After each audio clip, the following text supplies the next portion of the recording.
दोस्तों, आपका स्वागत है हमारे YouTube channel Lord Buddha study centre ढराक के YouTube चैनल में।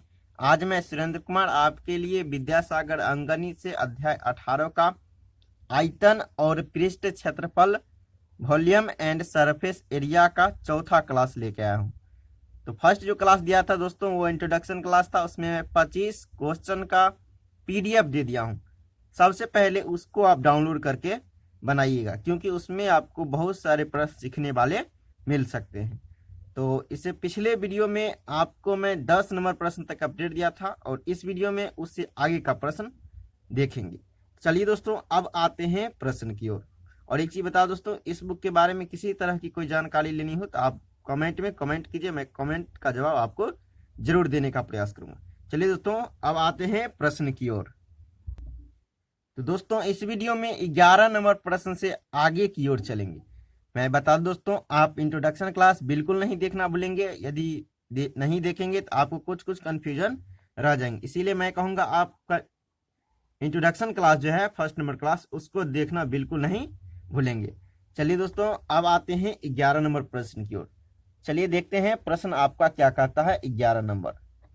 तो देखिए, आपका प्रश्न कहता है एक घनाभ का आयतन 1260 घन सेमी है यदि उसकी ऊंचाई 10 सेमी तथा चौड़ाई। अब देखिए दोस्तों, यहाँ चौड़ाई देखिए इधर कटा हुआ है, इसीलिए मैं यहाँ लिख दिया। चौड़ाई जो है आपका 6 सेमी दिया है, तो कहता है लंबाई क्या होगा।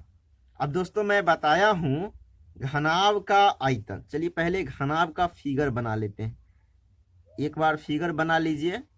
चलिए आपको मैं फिगर ड्रॉ करके दिखा दे रहा हूँ। इस तरह से आपका घनाभ बनता है। और बता दोस्तों, घनाभ जो होता है वो आयत के रूप में होता है। इस तरह से आपका घनाभ बन गया। अब देखिए, इसमें आपको क्या कहता है, लंबाई नहीं दिया हुआ है। लंबाई नहीं दिया हुआ है और आयतन दिया है। तो अब आपको मैं दिखा दूं ऊंचाई। देखिए ये हो गया, ऊंचाई का मान आपको दे दिया है।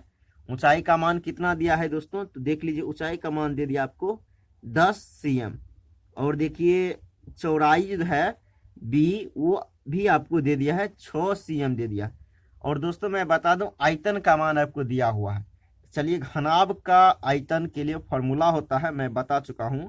घनाभ का आयतन बराबर फॉर्मूला होता है दोस्तों लंबाई गुने चौड़ाई गुने ऊंचाई। अब देखिए दोस्तों, इसका मान दिया हुआ है। आयतन का मान कितना दिया हुआ है, तो दिया हुआ है आपको 1260। ये हो गया आयतन का मान। अब देखिए लंबाई आपको कहता है निकालने के लिए। देखिए एल को एल ही रहने देते हैं। और देखिए बी का मान आपको 6 दे दिया है और एच का मान दे दिया है 10। अब काट दीजिए, काटने के बाद जो आएगा वही आपका आंसर हो जाएगा। चलिए 1 0 से 1 0 कट गया। अब देखिए काटते हैं, 6 दूनी 12, 6 एकम 6। तो दोस्तों एल का मान कितना हो गया, 21 हो गया। अब मैं बता दोस्तों, मात्रक पे थोड़ा ध्यान दीजिएगा। अब यहाँ देखिए आपको दे दिया है। अब दोस्तों थोड़ा ध्यान दीजिएगा, यहाँ मात्रक जैसे सेंटीमीटर है तो सेंटीमीटर क्यू दे दिया, आयतन सेंटीमीटर क्यू है। चलिए लंबाई को खाली छोड़ देते हैं। और देखिए अब चौड़ाई का मान कितना दिया है, सेंटीमीटर दिया है। और इसका मान कितना दे दिया है, इसका मान भी सेंटीमीटर में दिया है। अब देखिए मात्रक काटिएगा, क्या बच जाएगा आपको, एक मात्रक बच जाएगा, यानी CM बच जाएगा। मात्रक में क्या हो जाएगा, जो कुछ भी हो, मैं बताया था आपको, ये लंबाई चौड़ाई ऊंचाई परिणाम ये सब एक डायमेंशनल होता है। इसीलिए जो मात्रक होगा उस पर पावर क्या होगा, 1 होगा। जैसे मान लीजिए यहाँ मीटर रहता, लंबाई है तो इसका मात्रक क्या हो जाता, मीटर होता। यानी इसका आयतन जैसे मान लीजिए मीटर क्यू रहता तो लंबाई का मात्रक क्या हो जाता, आपको मीटर हो जाता। मतलब एक डायमेंशनल कहने का अर्थ ये होगा। तो इसका आंसर क्या हो जाएगा, 21 cm। क्या हो जाएगा, 21 cm हो जाएगा। चलिए अब आंसर को देखते हैं। आंसर देखिए 1 नंबर ऑप्शन आपका बिल्कुल सही जवाब है। तो दोस्तों, इसमें यदि किसी तरह की परेशानी हुई हो तो आप हमको कमेंट करके जरूर बताइएगा। अब आते हैं 12 नंबर प्रश्न को समझते हैं। चलिए दोस्तों, आपको मैं 12 नंबर प्रश्न को सबसे पहले अच्छी तरह समझा दूं। इसको देखिए मैं 2 तरीका से बताने का प्रयास करूं। चलिए अब 12 नंबर प्रश्न आप ध्यान से देखिएगा। 12 नंबर प्रश्न जो है कहता है यदि एक घनाभ की लंबाई, चौड़ाई तथा ऊंचाई को दुगुना कर दिया जाए तो कहता है उसके आयतन कितना गुना हो जाएगा, यानी आयतन कितना गुना हो जाएगा। तो चलिए दोस्तों, अब आपको मैं बता दूं। मैं मान लिया घनाभ का लंबाई L, घनाभ का लंबाई क्या मान लिया दोस्तों, L मान लिया। चौड़ाई मान लिया B, चौड़ाई क्या मान लिया दोस्तों, B। ऊंचाई मान लिया H, क्या मान लिया, ध्यान से सुनिएगा। घनाभ का लंबाई मान लिया मैं L, चौड़ाई मान लिया B, ऊंचाई मान लिया H। तो आयतन निकालिएगा घनाभ का आयतन। तो आयतन के लिए फॉर्मूला आपको मैं बता दिया हूं, लंबाई गुने चौड़ाई गुने ऊंचाई, ये होता है।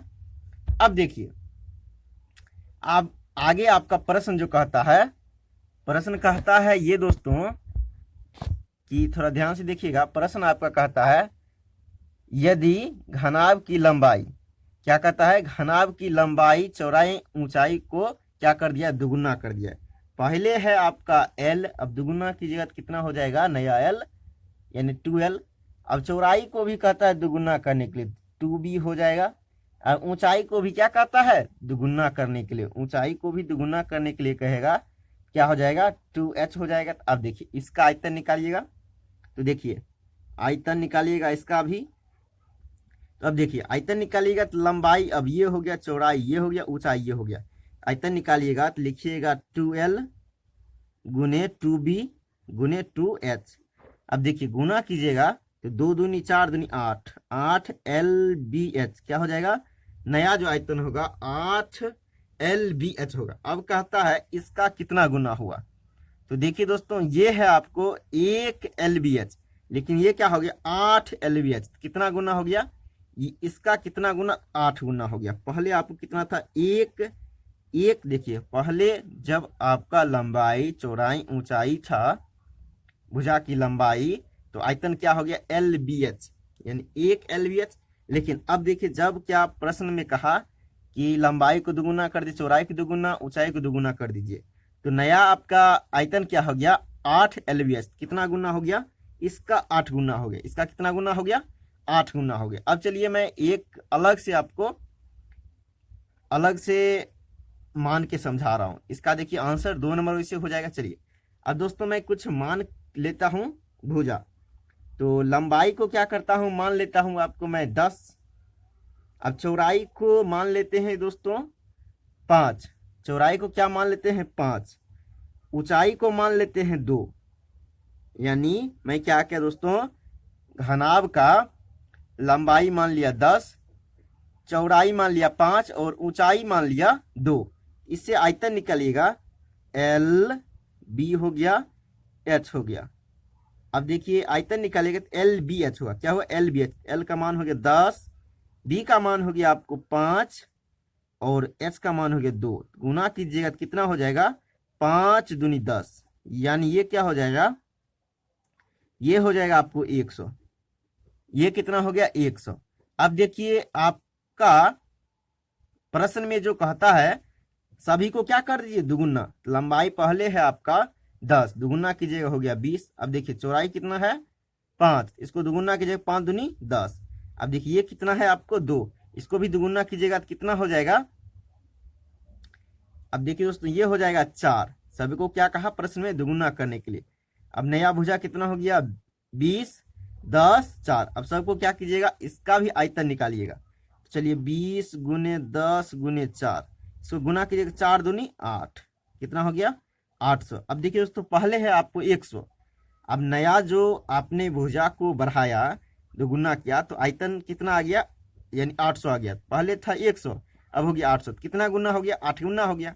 कहने का मतलब क्या हुआ, पहले जो आयतन था उसका कितना गुना हो गया, ये हो गया आपको 8 गुना हो गया। देखिए 100 था, उसका 8 गुना आपको यानी 800 होता है। ये आंसर हो गया, यानी 8 गुना, कितना हो गया 8 गुना हो गया, पहले की अपेक्षा उसके आयतन में वृद्धि हुआ। चलिए अब मैं आपको आगे का प्रश्न दिखा रहा हूं। तो दोस्तों अब देखिए आगे का प्रश्न क्या कहता है। तो देखिए 13 नंबर प्रश्न है।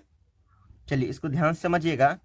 कहता है आपका प्रश्न, किसी घनाभ की लंबाई को आधा करने के लिए कहता है तथा उसकी चौड़ाई और ऊंचाई को दुगुना कर दिया जाए तो आयतन कितना बढ़ जाएगा, ये प्रश्न कहता है। तो चलिए पहले क्या करते हैं, लंबाई मानते हैं। तो लंबाई आपका क्या हो जाएगा, लंबाई हो जाएगा एल ही। चलिए मान लिया लंबाई एल। चलिए चौड़ाई भी मान लेते हैं, बी ही मान लेते हैं, और ऊंचाई क्या मान लेते हैं, ऊंचाई को एच मानते हैं।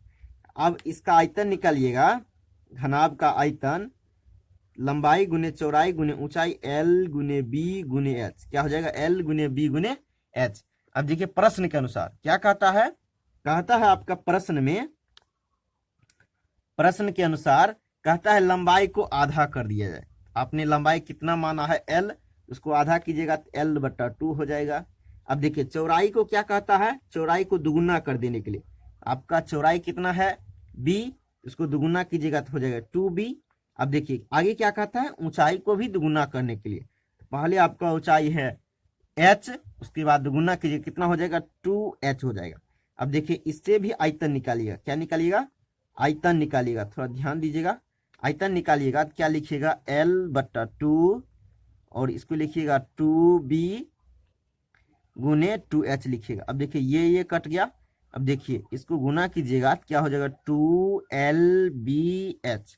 अब देखिए पहले जो आपका आयतन था lbh, क्या था, lbh, अब लेकिन कितना हो गया, 2lbh, यानी पहले का 2 गुना हो गया। पहले का कितना गुना हो गया, 2 गुना हो गया। इसका आंसर क्या हो जाएगा, 2 गुना आएगा। अब चलिए आपको मैं एक अलग एग्जाम्पल लेके समझा रहा हूँ, चलिए इसको समझ जाइएगा, ध्यान से थोड़ा देखिएगा, बिल्कुल आसानी से समझ आएगा। चलिए अब दोस्तों इसमें मैं क्या करता हूँ, लंबाई चौड़ाई मान लेता हूँ। चलिए लंबाई मान लेता हूँ आपको 10 मान लेता हूँ, लंबाई क्या करता हूँ, 10 मान लेता हूँ। अब देखिए चौड़ाई जो मैं मानता हूँ दोस्तों, चौड़ाई मान लेता हूँ आपको 5 मान लेता हूँ, चौड़ाई कितना मान लेता हूँ, 5। अब देखिए ऊंचाई मान लेता हूँ कितना, ऊंचाई मान लेता हूँ दोस्तों 4। ऊंचाई कितना मान लिया, 4, यानी घनाभ का लंबाई हो गया 10, चौड़ाई हो गया 5, और ऊंचाई हो गया 4। दोस्तों ये मैं मान के बनाता हूँ। तो आयतन के लिए आप फॉर्मूला जानते होंगे, आयतन के लिए घनाभ का आयतन क्या होता है, एल गुने बी गुने एच होता है। तो देखिए एल का मान हो गया आपको 10, बी का मान हो गया 5, एच का मान कितना हो गया, 4। देखिए इसको मैं मान के बनाता हूँ, इसको गुना कीजिएगा, 4 पंचे 20, 4 पंचे 20 हो गया, ये हो गया आपको 200, ये कितना हो गया, 200। अब देखिए प्रश्न आपका क्या कहता है, प्रश्न को थोड़ा समझिएगा। प्रश्न में कहता है लंबाई को आधा कर दीजिए, लंबाई को क्या कर दीजिए, आधा कर दीजिए। लंबाई आपका है 10, लंबाई आपका कितना है 10, इसको आधा कीजिएगा तो कितना हो जाएगा, 5। नया लंबाई कितना हो गया, 5। अब देखिए चौड़ाई क्या कहता है, चौड़ाई को प्रश्न में कहता है दुगुना कर दीजिए। देखिए चौड़ाई को दुगुना करने के लिए कहता है, चौड़ाई है आपका, चौड़ाई है 5, इसको दुगुना कीजिए 10। अब देखिए ऊंचाई क्या हो जाएगा, ऊंचाई को भी कहता है दुगुना करने के लिए, दुगुना कीजिएगा तो पहले आपको कितना है, ऊंचाई 4, 4 को दुगुना कीजिएगा 8। अब देखिए लंबाई हो गया 5, चौड़ाई हो गया 10, और ऊंचाई हो गया 8। अब दोस्तों यहाँ थोड़ा ध्यान दीजिएगा, आयतन यहाँ भी निकालेंगे। तो आयतन निकालेंगे तो आयतन के लिए फॉर्मूला वैसे आप सिंपली क्या जानते हैं, एल गुने बी गुने एच। तो एल का मान आपका हो गया 5, बी का मान हो गया 10, और एच का मान कितना हो गया 8। इसको गुना कीजिएगा तो 8 पंचे 40 हो जाएगा, 400 हो जाएगा। तो देखिए पहले आपका आयतन कितना था, 200, अब कितना हो गया, 400। कितना गुना हुआ, 2 गुना हुआ। पहले कितना था दोस्तों, तो पहले आपका जो आयतन आया 200 आया, अब कितना आया, 400 आया, यानी 2 गुना आया। तो आंसर क्या होगा आपका, आंसर पहले की अपेक्षा 2 गुना हो गया, ये आपका आंसर हो जाएगा। चलिए आगे का प्रश्न देखते हैं। तो दोस्तों आगे देखिए 14 नंबर प्रश्न, इसको ध्यान समझिएगा, कुछ नहीं है, आसान ही है, बिल्कुल आसानी है। अब चलिए आपको मैं बता दे रहा हूं। देखिए प्रश्न सबसे पहले समझिए।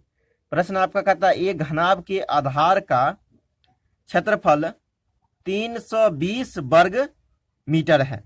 अब दोस्तों मैं बताया था मात्रक, यानी सबसे पहले मात्रक आप ध्यान दीजिएगा। क्षेत्रफल है तो मात्रक कुछ भी होगा, वर्ग के रूप में होगा, और आयतन होगा तो मात्रक कुछ भी होगा, घन के रूप में होगा। अब देखिए ऊंचाई दे दिया आपको 15 मीटर, तो आयतन ज्ञात करें। अब दोस्तों मैं बता दूं, घनाभ का आयतन जो आप निकालते होंगे तो फॉर्मूला क्या लगाते होंगे, घनाभ का आयतन के लिए फॉर्मूला घनाभ के आयतन के लिए फॉर्मूला आप लगाते होंगे L गुने B गुने H। अब दोस्तों यहाँ देखिए ये एल बी जो हो गया एल बी, ये क्या हो गया आपका क्षेत्रफल हो गया, ये क्या हो गया क्षेत्रफल गुने ऊंचाई। तो आयतन को इस तरह से भी लिख सकते हैं, क्या लिख सकते हैं, क्षेत्रफल गुने ऊंचाई। तो देखिए अब आपको मैं बता दूं क्षेत्रफल का मान देखिए आपको दे दिया है 320, क्षेत्रफल का मान कितना दे दिया 320 और ऊंचाई का मान कितना दे दिया 15। इस दोनों को गुना कर दीजिए, गुना करने के बाद आपका आंसर आ जाएगा ये। चलिए एक बार गुना करके देख लेते हैं, 32 गुना 15, जीरो को हटा देते फिर वहां बैठा देंगे। तो देखिए 5 दूना 10 हो गया, अब 5 या 15 एक 16 हो गया, 32 से कम 32 हो जाएगा। चलिए 0 हो गया, 8 हो गया, 4 हो गया। अब दोस्तों इन दोनों को गुना किया तो कितना गया 480। अब एक जीरो तो रखना ही पड़ेगा, एक जीरो रख दीजिएगा। अब दोस्तों ये क्या है, ये आयतन है। मात्रक क्या हो जाएगा, मात्रक आपको जो कुछ भी हो क्यू के रूप में होगा। तो मीटर है मात्रक तो मीटर क्यू हो जाएगा। तो आयतन कितना हो गया, तो हो गया आपको 4800 मीटर क्यू आपका आयतन हो गया। यानी कहने का मतलब आयतन जो होता है दोस्तों, आपको मैं बता दूं क्षेत्रफल गुने ऊंचाई जो होता है, इस तरह से भी लिख सकते हैं आयतन को। क्षेत्रफल जो यानी आयतन जो होता है क्षेत्रफल गुने ऊंचाई के रूप में लिख सकते हैं। क्षेत्रफल में यदि ऊंचाई से गुना कर देंगे तो वही क्या हो जाएगा आपका आयतन हो जाएगा। इस तरह का अपडेट मैं नहीं दे पाया था, इसमें मैं बता दिया। चलिए अब मैं आगे का, वैसे देखिए इसका 2 नंबर ऑप्शन आपका सही है। चलिए अब मैं आगे का 15 नंबर प्रश्न करवा रहा हूं, थोड़ा ध्यान से देखिएगा दोस्तों। अब देखिए 15 नंबर प्रश्न, थोड़ा ध्यान से देखिएगा। प्रश्न आपका कहता है एक घनाभ का आयतन 1080 घन सेमी है यदि उसकी लंबाई चौड़ाई, देखिए लंबाई चौड़ाई क्रमशः 12 सेमी और 9 सेमी हो तो ऊंचाई क्या होगा। अब दोस्तों ये सिंपल प्रश्न है, आप क्या कीजिए फॉर्मूला लगाइए, आपका आंसर आ जाएगा। तो देखिए आयतन के लिए आप फॉर्मूला में बताया था दोस्तों, आयतन के लिए घनाभ का आयतन के लिए फॉर्मूला क्या होता है, लंबाई गुने चौड़ाई गुने ऊंचाई। अब देखिए इसमें से आपको दे दिया है लंबाई का मान दे दिया है, देखिए बुक में लंबाई का तो आपका 12 है, लंबाई कितना है 12 है, और चौड़ाई देखिए दे दिया आपको 9, चौड़ाई कितना दे दिया है 9 दे दिया, और ऊंचाई का मान नहीं दिया, तो ऊंचाई को h मान लिया। और देखिए आयतन का मान दे दिया आपको 1080, आयतन का मान कितना दे दिया 1080। अब देखिए यहाँ मात्रक क्या हो जाएगा, जो कुछ भी मात्रक है उसका क्यू हो जाएगा, और देखिए इधर क्या हो जाएगा सेंटीमीटर, इधर हो जाएगा सेंटीमीटर। अब देखिए दोस्तों मात्रक को सबसे पहले आपको ध्यान रखना। अब चलिए एक मात्रक कट गया, एक मात्रक कट गया, 2 मात्रक कट गया, इधर से 2 काट दीजिएगा तो बच जाएगा आपको सीएम बच जाएगा। तो 12 गुने 9 गुने h बराबर इतना, इधर कितना हो गया 1080, 1080। अब देखिए 12 से काटिएगा तो 12 से 12 और 9 से काटिएगा कट जाएगा 10, तो 10 सीएम हो गया उसका ऊंचाई। दोस्तों ये आप समझ गए होंगे। चलिए एक बार और समझा दे रहा हूं, थोड़ा ध्यान से देख लीजिए। यानी आयतन दे दिया है आपको 1080, देखिए ये दे दिया है घन सेंटीमीटर। अब देखिए लंबाई आपको दे दिया है 12 सेमी, और देखिए आपको ऊंचाई, सॉरी दोस्तों ऊंचाई नहीं चौड़ाई दे दिया आपको, चौड़ाई दे दिया है 9 सीएम, और ऊंचाई आपको नहीं दिया। देखिए मात्रक को काटिएगा, एक मात्रक एक मात्रक, इधर से इधर कटेगा तो इधर क्या बच जाएगा सीएम बच जाएगा, क्या बचे सीएम। अब देखिए इसको काटिए 12 से 12 से और 9 से 9 काटिएगा तो 9 कट के कितना बच गया 10 बच गया। तो यानी h का मान कितना हो गया 10 सेंटीमीटर हो गया। तो दोस्तों ये थी आपकी जानकारी। अब इसका आंसर वैसे देख लीजिए 3 नंबर ऑप्शन हो जाएगा। तो दोस्तों आज के लिए इतना ही, फिर नेक्स्ट वीडियो में मिलेंगे। तो दोस्तों यदि मेरे चैनल नए होंगे चैनल को सब्सक्राइब करके बेल आइकन प्रेस कर दीजिएगा, ताकि मैं जो कुछ भी अपडेट दूं सबसे पहले आप तक पहुंचे। और बता दोस्तों यदि विद्यासागर अंकगणित का कंप्लीट सोल्यूशन चाहते हैं तो प्ले लिस्ट में जाएंगे, देखेंगे कि आपको 18 अध्याय से पहले 17 अध्याय तक अपडेट कंप्लीट कर दिया गया। वहां से सभी वीडियो मिल जाएंगे और कुछ में आपको पीडीएफ भी देखने को मिल सकता है। आज के लिए इतना है, फिर मेरे नेक्स्ट वीडियो में, तब तक ले जय हिंद दोस्तों।